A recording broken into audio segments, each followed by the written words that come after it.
आज मैं आपके लिए एक टेस्टी और पौष्टिक नाश्ते की रेसिपी लेकर आई हूँ।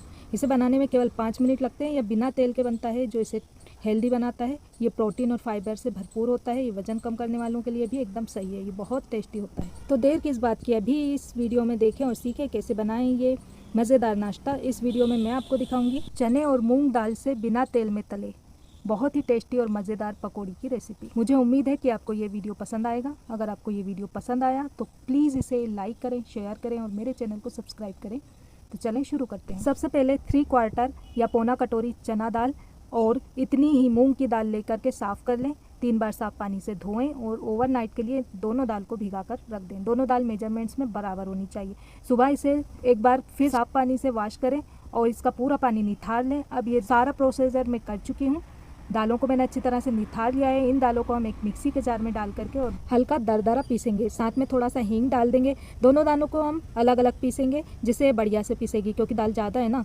और साथ में इसमें हम डाल देंगे 8 से 9 छिली हुई लहसुन की कली, जिससे बहुत अच्छा टेस्ट आएगा हमारे पकौड़ों में। थोड़ा सा पानी डालेंगे, 1 से 2 चाय के चमचे। ज़रूरत लगी तो बीच में इतना ही पानी और ऐड कर सकते हैं। तो इसे हम पीस लेते हैं। ज़्यादा पानी ऐड नहीं करना है पीसते समय। दाल को हम एक बाउल में निकाल लेते हैं और आप देख पा रहे होंगे ये थोड़ी दरदरी मैंने पीस कर तैयार की है। और इसी तरह से हम मूंग की दाल को भी पीस करके तैयार कर लेते हैं। तो मूंग की दाल भी पीस गई है। इसी बाउल में इसे पलट लेंगे। और मूंग की दाल को पीसते समय हमने इसमें पानी ऐड नहीं किया, क्योंकि ये नरम होती है और जल्दी से पीस जाती है।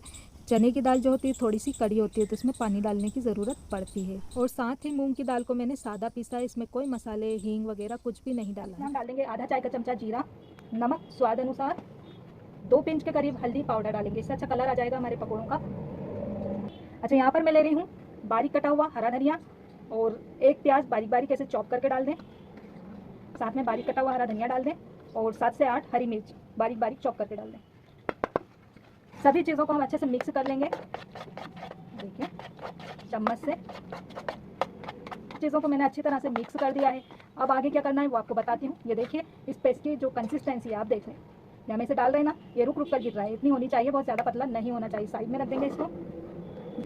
अच्छा, इन पकौड़ों के साथ हम बहुत बढ़िया सी चटपटी सी चटनी बनाकर तैयार करेंगे टमाटर की। तो एक टमाटर मैंने रफ काट कर ले लिया है बड़े बड़े पीस में। इसमें हम डाल देंगे फ्रेश धनिया, 2 हरी मिर्च मोटे मोटे पीस में कट करके और 6-7 जवे लहसुन के, 1/4 चाय का चम्मच जीरा, काला नमक स्वाद अनुसार। आप चाहें तो सादा नमक भी इसमें ऐड कर सकते हैं, लेकिन काले नमक से इसका टेस्ट बहुत अच्छा आता है।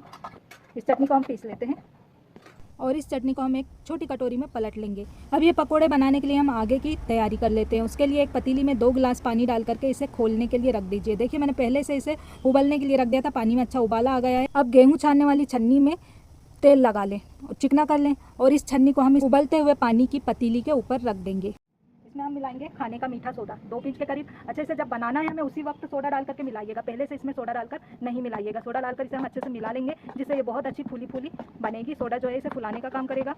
मैंने अच्छे से मिक्स कर लिया। इसमें से ऐसे थोड़ा थोड़ा सा हमें लेना है हमेशा, और इसकी पकौड़ी जितनी बराबर बराबर इसे गोल गोल करके डाल लेना है।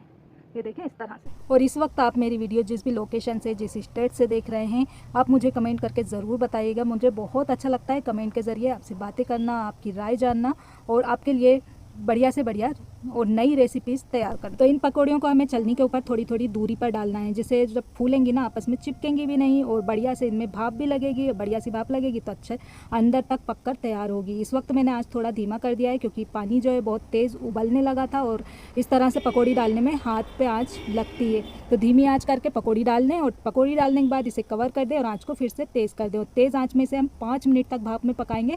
तो 5 मिनट इंतज़ार ख़त्म हुआ और आप देख सकते हैं बहुत तेज़ी से ये पकती हैं। 5 मिनट के अंदर अंदर आराम से पककर तैयार हो जाती हैं। भजिए बिना ऑयल के कितने बढ़िया बनकर तैयार हुए हैं। गैस को बंद कर देंगे और इस चलनी को हम हटा लेंगे और थोड़ा ठंडा होने के बाद इसे हम निकालेंगे।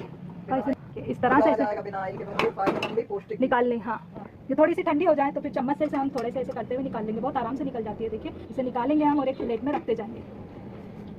देखिए आसानी से निकल जाएगी, बहुत आसानी से निकल जाती है। ये देखिए चम्मच से